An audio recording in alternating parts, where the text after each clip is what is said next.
just one last little update tonight. I'm going to film it tonight and probably not even going to show it until tomorrow. Or, like, put it on the forum because it's late and I need to get to bed. But anyway, I've been letting YouTube just play whatever it loops through. Well, I've been doing some more work on here. I got the cables a little more cleaned up. And also this power supply, where the power cord comes in. This is the fans. But where the power cord comes in, I unmounted it.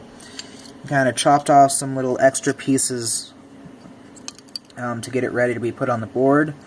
I also temporarily removed the resettable fuse because it just was able to be removed, and this wire here.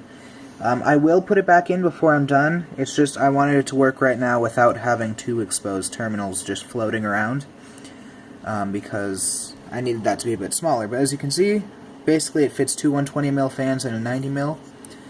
I also did some kind of cleaning up on wires, so the only things coming out now are this wire that's charging some stuff, a USB cable for power, the power cable itself, the video cable, and networking and local TV and audio. Well, it sounds like a lot, but it is cleaned up a bit.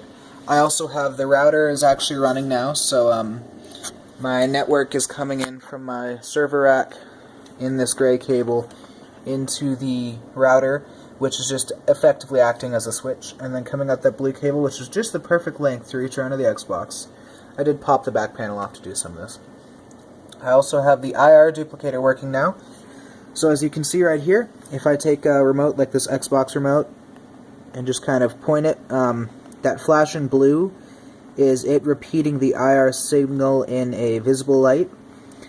Then you can also see one on the top of the system, and then it outputs it both to, I have a sensor on the Xbox right next to the sync button, and I have a sensor hooked into the HDMI switch because that thing does have this kind of crappy little remote which I may or may not use.